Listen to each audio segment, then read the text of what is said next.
from Kansas State University, this is Agriculture Today. Eric Atkinson with you, and here's today's lineup. K-State's Rodrigo Onofre will urge you soybean growers to test your fields for the Soybean Cyst Nematode ahead of planting, if you haven't done so already. He'll talk about how this pest continues to spread throughout Kansas soybean production areas, and Rodrigo will walk through the procedure for sampling fields the right way. Also today, K-State's Bob Weaber talks with Jaymelynn Farney about making sound cowherd genetic decisions ahead of spring breeding time, with thoughts on prioritizing the most important traits to the individual cow-calf operation. And awaiting with another Stop, Look, and Listen, K-State's Gus Vanderhoeven. That and more here on Agriculture Today. A social distancing tip. Putting distance between yourself and others is critical to slowing the spread of coronavirus. So here are ways to stay in contact without the physical contact part. Call, send a text, set up a video conference, post on social media, dedicate a song on the radio. If you have symptoms of fever, dry cough, and shortness of breath, call your healthcare provider before going to their office. For more info, visit coronavirus.gov. Let's all do our part, because we're all #AloneTogether. Brought to you by the Ad Council. You're tuned in to our midweek edition of Agriculture Today. For you soybean growers, to open up today's program, we'll take a return look at a pest problem that's been persistent in Kansas and has spread further throughout the state over the recent years, and why you might want to be testing your fields for it pre-plant. It's the Soybean Cyst Nematode, and we've invited K-State plant pathologist Rodrigo Onofre to offer some thoughts on sampling for the nematode and managing against it if it does turn up in sufficient numbers. Thanks for joining us again, Rodrigo, and give us a better idea of just how far flung Soybean Cyst Nematode is in Kansas now. Well, Eric, first, thanks for having me over again here at the Agriculture Today. It's a pleasure to join you. And as you mentioned, today we're going to be covering a little bit of the Soybean Cyst Nematode, right? This disease, it's a very serious problem across most of the soybean production regions. And in Kansas, it's being reported already, and in 59 counties, and the numbers are increasing over the years. And those 59 counties, what's really important here is that they are responsible for 85% of the total Kansas soybean production. This disease, it's what we call like a silent yield robber, because sometimes you don't see it, but it's still there. When you see symptoms during the season, you're going to see some stunting or yellowing, some change in the correlation of the plants, and some yield reduction. The yield reduction can be somewhat severe, can it not? Yes. Depending on the SCN population in your field, you can have up to 14 bushels per acre loss over your potential yield. And what's happening here, just to remind producers of the activity of this nematode, it is damaging the roots of the plant, by and large? Yes, that's correct. The soybean cyst nematode will colonize the root and will feed the root and will cause the yield reduction, stunting of the plants, and some yellowing discoloration as well. The soil-borne pathogen. Asking you this question, it always seems to come up. How does the nematode spread about? It's not it's not airborne, obviously. It's a soil-borne pest. Yeah, that's correct. So soybean cyst nematode spreads with our machine. When we're driving in the field, you can spread it with tillage. You can spread that population over and over. It can spread through, there are some studies with bird spreading of soybean cyst nematode moving from one field to another field. So it really takes it carrying that soybean cyst nematode to other regions through machinery or moving to the fields. Well, the larger purpose here in talking about it is to advise producers on sampling their fields ahead of planting for soybean cyst nematode. There is a very well-defined procedure here for doing so, is there not, Rodrigo? Yeah, that's correct. Collecting soil samples for SCN, it is important to keep your probe on the surface of the soil up to 6 inch. That's enough to detect that soybean cyst nematode. And then when collecting that, you want to collect more than up to 10 or 20 probes from each field, mix them well, and send it to the diagnostic lab here at K-State, about 2 cups of that total mixed soil. And then it also is important because it's a live organism, so you don't keep it on the dashboard of your truck or your car. Keep it refrigerator until you send it to us. So you preserve that sample well, and we can get back to you soon with good results. When drawing those samples from the field, does one need to follow a specific pattern somehow to get a representative cross-section of the field? Yeah, so you want it to have like a Z pattern when walking to your field, so you're doing a good job with your sample collection, right? You want it to be very well distributed, so you have a good sample from that field. And then if you have low areas in your field or next to the fence line or entrance of the field, or areas where you have water accumulation, those will be some hotspots for this nematode. So you can also collect target samples from those locations. As well as locations which have had a history of nematode activity, presumably. Yes, that's correct. And if you had a lower yield, unexpected lower yield this past season, I would be targeting those areas as well, so you can rule out this problem. And one of the things it is important to keep monitoring the population is that this nematode can increase the numbers very quickly. Even within one season, if you're planting a susceptible variety, the numbers can go from 200 eggs to up to 39,000 eggs. So it is important for you to know if it's present or not and keeping monitoring that population. When submitting those samples to the Plant Disease Diagnostic Laboratory here at K-State, is there value, Rodrigo, in providing a history of the crop production on that field? Yes, that really helps. When collecting the samples, if you note there, if it was corn and soybeans, and adding that factor there can help us to interpret the results a little bit better when receiving your samples. Is there then a threshold of nematode count that suggests to the producer you need to do something about it? Yes, well, that's a very interesting question, Eric, because any number, it's a good number for the producer. A 0, it is important, as well as 1,000, because if you have a 0, it doesn't mean that you don't have to worry about it. You just keep monitoring, and if you start increasing, you might have to go for different management strategies. And in case you have like higher numbers, or to keep the lower numbers, right, it is important to rotate with non-host crops such as corn or wheat, if possible. I would avoid planting the same variety over and over. I would rotate variety. And if you know the variety that you're planting, I would avoid one variety that has some source of resistance to this nematode, which is PI 88788, because this nematode has already overcome resistance to that specific source of resistance. But if you don't have that, I would just avoid planting the same variety over and over. That should help.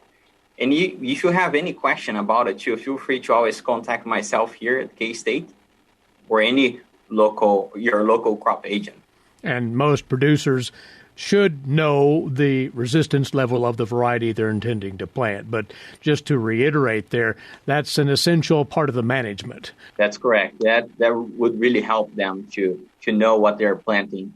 Because if you're planting a susceptible variety over and over, you're just giving the chance for that nematode to increase the numbers relatively quick in your field. And Rodrigo, you brought up that resistance consideration. Are we seeing more and more of that develop year by year? Yeah, unfortunately, this nematode has overcome a couple of the resistance, and that has been detected in Kansas as well. So that's why it's important to keep monitoring this nematode. And we are fortunate here at K-State because we have Tim Todd, our nematologist, which runs a very active soybean cyst nematode sampling program. So make sure to send us a sample. And if you need help submitting your sample, contact your local K-State crop agent, and they will certainly help you with whatever you need to get that sample to us. And follow those guidelines as stringently as possible. You note in an article on this topic in the recent e-update newsletter that the results a producer gets will only be as good as the sample that they provide to the laboratory. Yes, that's correct. Make sure to follow the guidelines there. It shouldn't be too hard, but there are a few trick ones that it's important to make sure that you're doing. And there, in fact, is a plant disease diagnostic check sheet that you can obtain through plant pathology at K-State to help a producer along here as well, right? Yes, that's correct. Just go to our website, to the diagnostic lab, and you can find the fact sheet to submit your sample if you're doing it by yourself. If you're doing it with the crop agent, I'm sure that they will do that for you. You bet. Well, Rodrigo, we talk about this pest seemingly every year, but it's still around. It's still moving to new locations with every subsequent growing season. So although it's a message that gets shared yearly, it's something that producers need to keep at the forefront. Yes, every year we need to keep monitoring. If you can monitor the population even more than once a year, I would recommend that. You know the numbers, right? Knowing the numbers is essential for a very good management here in terms of long-term and short-term as well. And this disease, unfortunately, as you mentioned, it's definitely slowly moving west to new production areas here in Kansas as well. And we're trying to keep a track of it and inform our growers as soon as we have more positives in new counties. The battle continues. Producers, stay on top of soybean cyst nematode issues that might exist in your field. Sample those before the planting season gets here. It's not that far off. Rodrigo, thanks for the input. We'll talk again quite soon. Well, thank you again for the opportunity, Eric. From the Plant Pathology Department at Kansas State University, that's Rodrigo Onofre. Once more, there is an article which outlines the steps for sampling and the extent of soybean cyst nematode presence in Kansas in a recent Agronomy e-update newsletter. That's at agronomy.ksu.edu. Take a look at that. It was posted just this past week. We'll be back with more for you. This is Agriculture Today. When a thunderstorm approaches, follow these safety tips. Lightning, known as the underrated killer, usually strikes the tallest objects, so avoid standing beneath trees or other isolated tall objects. Take shelter in a sturdy building. Remember, if you're close enough to hear thunder, you're close enough to be struck by lightning. Help keep you and your family safe this severe weather season. For the National Weather Service, I'm Bill Curtis.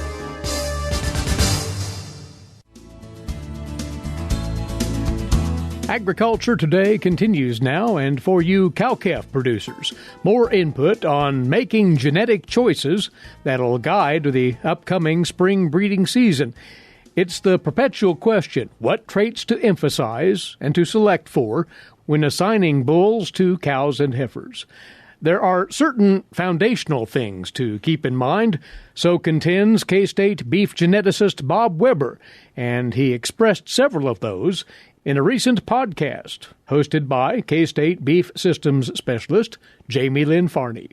Is there some main points that somebody needs to put in mind when they're thinking about their genetic and mating decisions in their operation? Sure. I think oftentimes the main one that people think about is, well, I've got a few yearling heifers that I'm going to get bred, and I want to make sure they have a dystocia-free first calving event. And so we really focus on calving ease, and that becomes the driver for, in some cases, particularly in small herds, the breeding decision for all the cows, because those bulls eventually get too big for using on heifers, and so they just roll them over and use them on cows. And that can really be beneficial from the heifer side in that we control dystocia, but we give up a lot of traction in terms of growth and carcass, and potentially some maternal traits when we only focus on calving ease for heifers. And we end up kind of shooting ourselves in the foot a little bit, I think, long run in terms of productivity from a cow herd sense. And so what I like to do is advise producers to think through their genetic decisions with a few sort of guardrails on, right? So we think about going down the highway.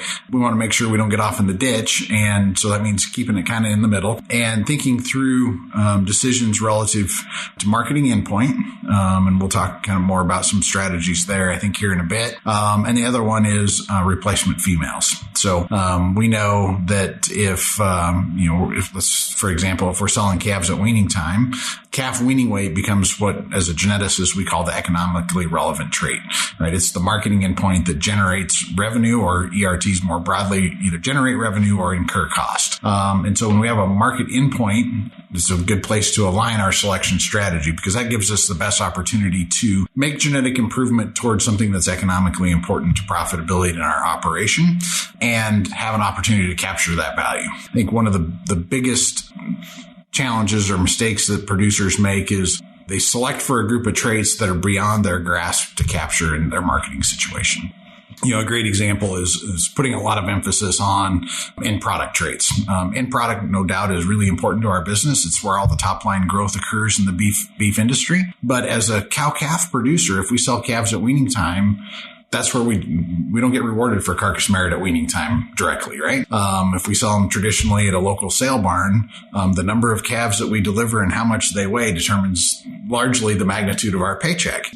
So making sure that we have those traits that influence that from both a maternal and growth standpoint to our market endpoint of weaning is largely more advantageous than putting a whole bunch of selection pressure on marbling and ignoring all the other stuff. So I don't want to come across that marbling is not important, because it is in our business, but we've made a lot of progress across almost all the major U.S. beef breeds in end product traits because of the importance of it in our marketing chain. That for many cow-calf producers that sell calves at weaning time, if you go and buy a bull at a good seed stock vendor that's been paying attention to market and industry trends, they've already put a lot of selection pressure on carcass traits. You probably don't need to put more. Now, if you're selling calves on the rail and carcass is your endpoint, well, sure, it makes sense to put emphasis on the end product traits, right? And probably, weaning weight's inconsequential in some ways, and in fact, maybe detrimental if you spend too much energy on pre-weaning growth and you can do it cheaper by putting calves in the feed yard. You may not want really heavy weaning weights.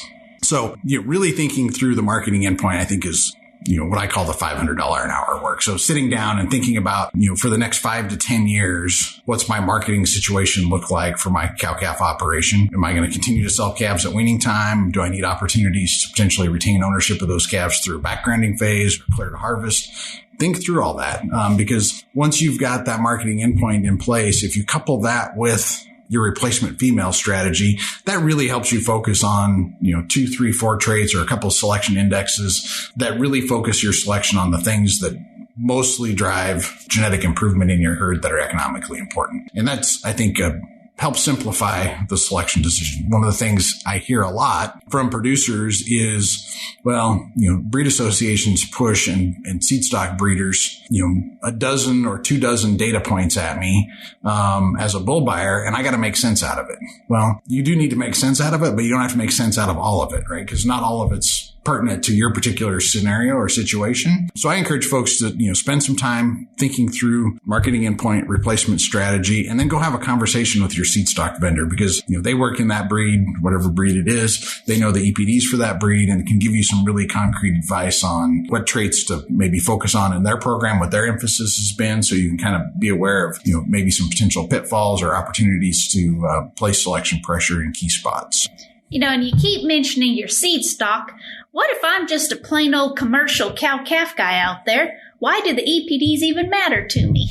Well, that's a great question. And I think one that, I've worked in academia and in extension for a long time in beef genetics. And occasionally I wonder if we made any progress in convincing producers to use EPDs and indexes. I think we have. And I think the tools that we have available today in terms of EPDs, particularly those that now incorporate all the major breeds, have sort of a single step implementation of including genomic data. They're the best tools we've ever had in terms of predicting and controlling genetic merit and genetic improvement. And that's, I think, the reason they're important, is that there's lots of variables in our production system.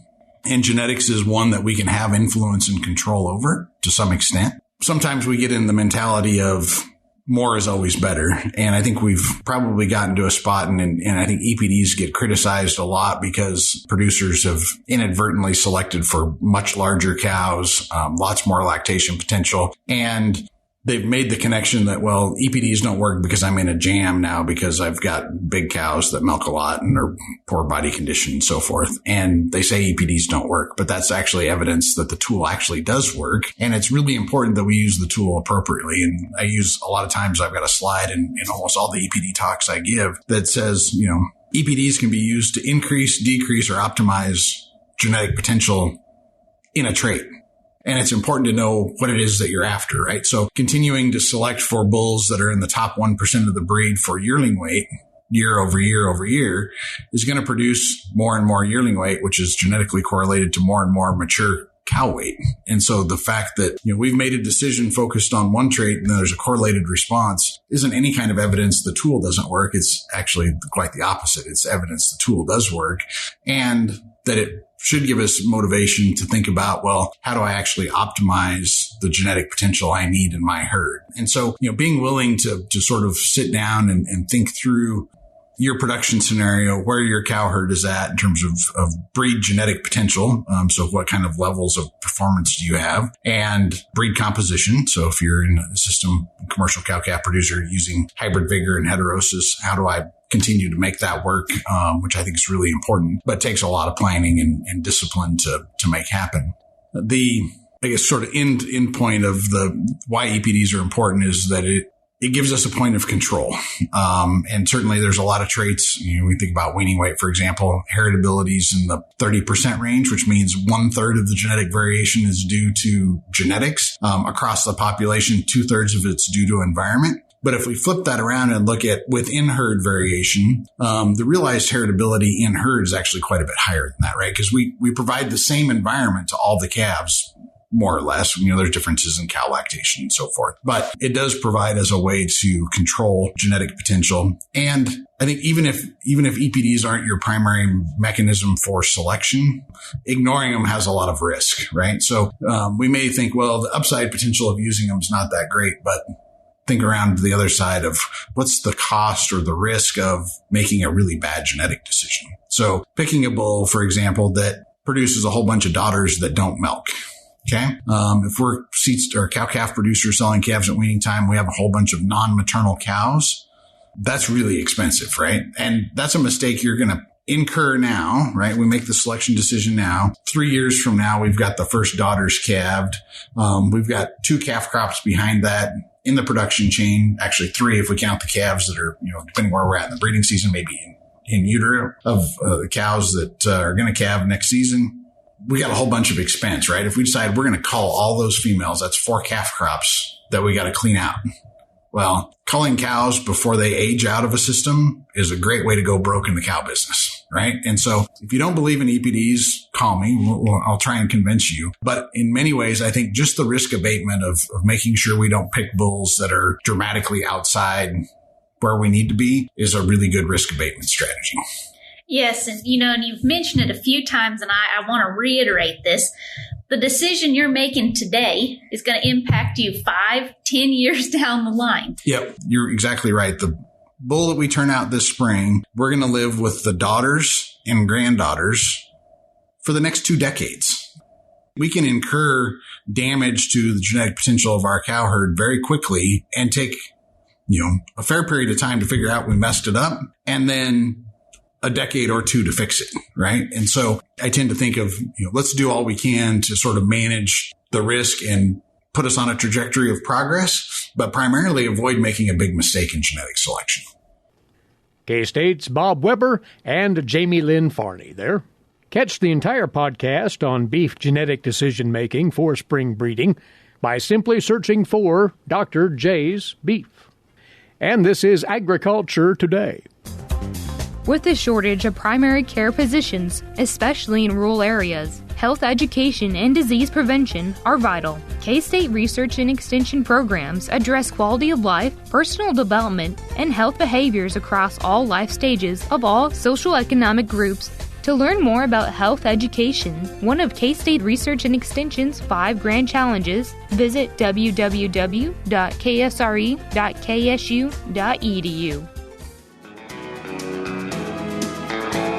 Now, in its 97th year of broadcast service to agriculture in Kansas and the Central Plains, this is the K-State Radio Network, and you're listening to Agriculture Today. Eric Atkinson here.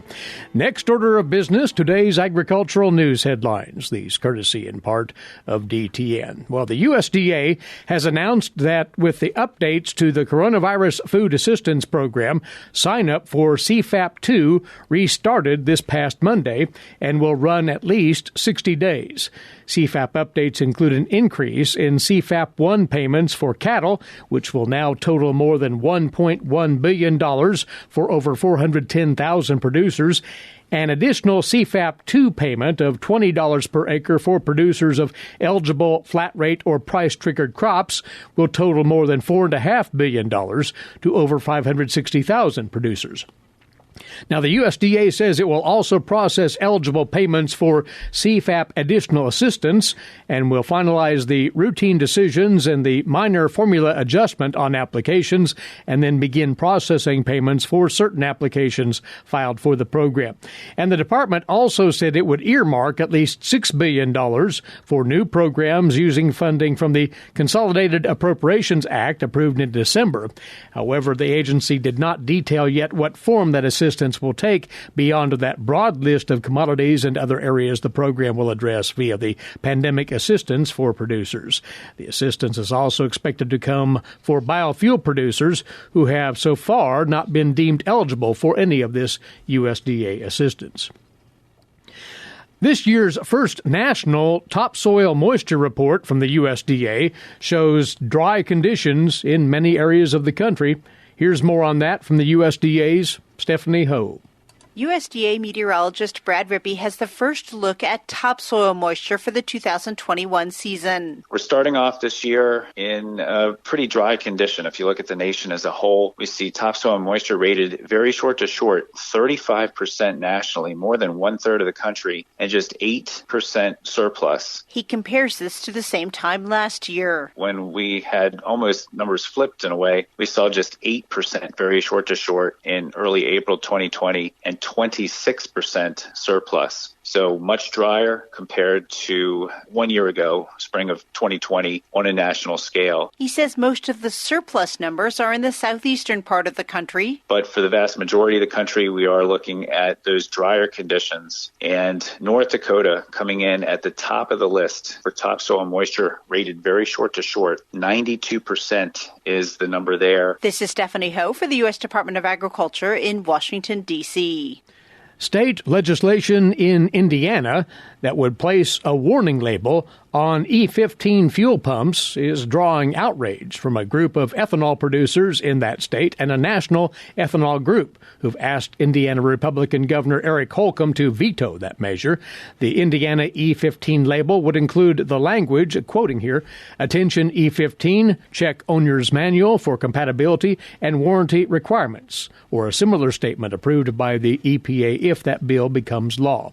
In a letter to Holcomb yesterday, Growth Energy Chief Executive Officer Emily Score said the measure would make it difficult for farmers and ethanol producers in Indiana to benefit from E15. She says it seeks to limit the sales of E15 by mandating unnecessary warning labels on the fuel dispensers that serve only to confuse consumers and add unnecessary redundancy to already burdensome federal labeling requirements. Those were Score's words.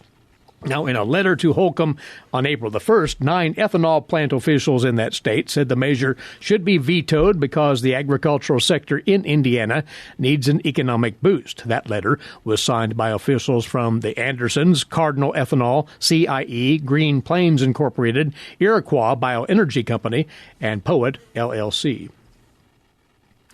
And a group of Idaho farmers has filed an antitrust case against several large agricultural companies, contending that the companies worked together to ban e-commerce sales in order to keep prices artificially high. These producers are seeking class action status, and they want a judge to force the companies to give up what they're calling unlawful profits and pay compensation to those impacted by the higher prices. The Idaho farming operations filing the lawsuit are seeking class action protection status on behalf of all farmers in similar situations, this in Idaho's U.S. District Court. The lawsuit claims that 4 major manufacturers worked together with major wholesalers and retailers to deprive farmers of a free and open market in order to artificially inflate the price of seeds, pesticides, herbicides, fertilizers, and other crop inputs. Now, spokespeople with the manufacturers Bayer Crop Science and Corteva did not immediately respond to emails from the Associated Press requesting comment. Spokespersons with Syngenta and BASF Agricultural Solutions denied the allegations. The Idaho farmers saying the defendants worked together to create a secretive supply chain process that effectively prevented farmers from comparison shopping and stopped other retailers from competing. The result, the lawsuit says, is that the cost of crop inputs dramatically outpaced yields, pushing some farms into bankruptcy. They're citing the price of seed corn, which they say rose by 300% over the last 20 years, while corn yields increased by roughly 34%, all of that according to the lawsuit. Kansas producers have new funding opportunities to help address woody plant encroachment on targeted rangelands. Scarlett Hagens has more on that.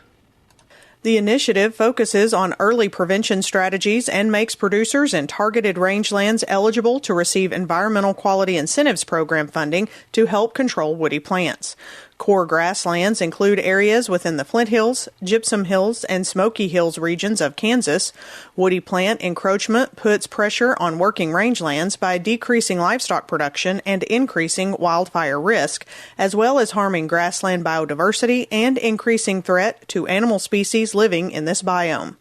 Treatment strategies for the invasive plants will rely on an integrated pest management conservation system to control encroachment on identified planned land units within the core grassland areas. The application deadline is July 2nd. Once submitted, applications will be assessed and ranked as soon as the applicant has made conservation treatment decisions.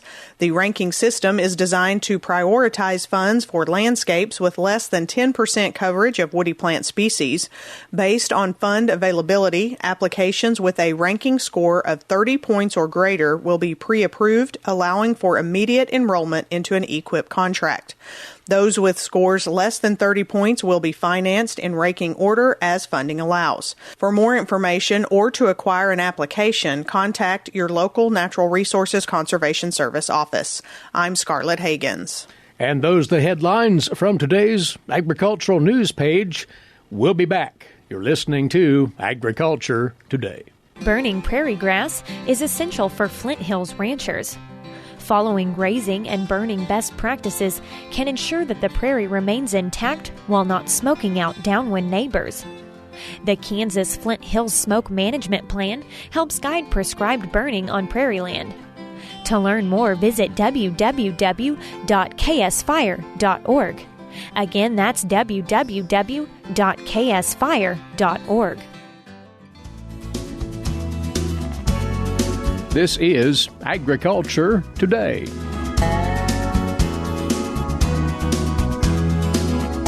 Stop, look, and listen.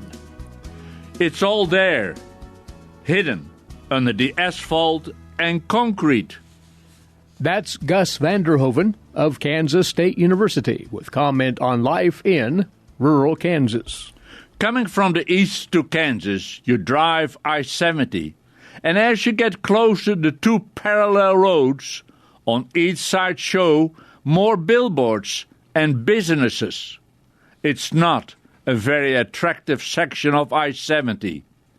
I've driven better parts. It's gentle, undulating topography with I-70 stretching west. Then, as you approach Kansas City, you see the city skyline. It's not a metropolis, but it is a city. Most of the time I've approached the city at the end of the day when the skyline stood out clearly against the setting sun. Another good 2.5 hours driving and I will be home. I've always liked it where in the city I-70 makes the curve and dips slightly down. Then you're in the busy part and all the locals seem to be in a hurry passing you or joining while heavy trucks just keep on trucking with steady speed. They know what they're doing and where they're going. I know that I always straightened up in my driver's seat and got a good hold of the steering wheel and glanced a quick glance at the fuel indicator to be reassured that I entered with plenty of gas in the tank. I hate having to fill up in the city. I'm country. I remember when entering the gentle dip many years ago and the easy curve driving the big U-Haul packed with our household goods. The big dog and one of the kids sitting next to me. Behind the big truck, the smaller converted trailer with the pony. We stopped several times besides staying overnight at the motels. On the long trip from Blacksburg, Virginia, to Manhattan, Kansas. When we made our stops, we pulled off the road where there was grass, so the pony could graze and roll. We had enough water to give him drinks, as well as oats to give him energy. But it was a long haul, and I remember when we finally pulled up at our home to be here in Manhattan, and we carefully unloaded the pony. It stood there, shook itself, and started to roll on the front lawn. Then planted its feet and shook again, sneezed. But back to Kansas City. It's by pure accident that I got the book Rocks and Fossils of the Central United States with special emphasis on the greater Kansas City area. It's written by Richard J. Gentile, Professor Emeritus, Geosciences, University of Missouri, Kansas City. I flipped pages, browsed and read. It is a fascinating read, and the photos are a great help. What caught my eye was the diorama shown on the front flap of the book. The same is repeated on page 125, chapter 21. The diorama is showing a herd of Colombian mammoth with huge tusks crossing the river at a low place, now called Kansas River, near what today is Bonner Springs. It is the end of the Pleistocene Ice Age, 11,000 to 12,000 years ago. You look at the drawing, the herd of huge elephant-like mammoths coming down in a single file with smaller ones at their side. One is swept away in the flowing river, the herd plodding through the wide, gentle valley. There is a river cut eroded into the hill, and it clearly shows the layers of limestone and shale as we see today along I-70 where the highway cuts through a Kansas hill. I can look at the diorama again and again, knowing that scene of 11,000+ years ago is now part of Kansas City. And what makes it so real is all the fossils, large and small, which have been found when excavating to build roads or for foundations in and around Kansas City. This is not thought up, fantasy. It is as it was. I'm just reading. Discoveries of the skeletal remains of Pleistocene mammals in downtown Kansas City, Missouri, include the following: a mastodon tusk on Campbell Street, about 150 feet north of Independence Avenue. A bison tooth at the foot of Lydia Street, near Wyandotte Street. A perfect preserved molar of a mastodon was uncovered. It was over 5 inches wide and weighed 2.5 pounds. And there is more, bones of deer and horses. The horse is not the big horse we know today. I could just close my eyes and ears and slowly drift back 11,000+ years. The clouds and sun warming the earth, the big moon and stars lighting up the night. It's only that long ago, and before that, it was part of the big inland sea. In the limestone are embedded fossils of that era. As you drive west out of Kansas City, the landscape opens up. We pass the turnoff to Lecompton, then Topeka, and you take a deep breath. The Flint Hills open up in front of you as the sun sets. It's beautiful and reassuring. For me, it is so easy to see and cherish the open Kansas landscape, the space. But we should know there's much history below Kansas City. I know I-70 can put you to sleep. Years ago, Anneke, my wife, picked up overseas family at the KCI airport. As they drove home, they were talking. Coming to Topeka, they kept talking and veered south to Wichita. There was the moment Anneke realized something was wrong. If I remember right, they came home via Council Grove. A slight diversion, easily made when not paying attention. But remember, Kansas City too once was open country. It's all there, hidden under the asphalt and concrete. Gus Vander Hoeven of Kansas State University with his weekly commentary on life in rural Kansas. So goes our Wednesday edition. As always, thanks for listening in. Eric Atkinson here. This has been Agriculture Today over the K-State Radio Network.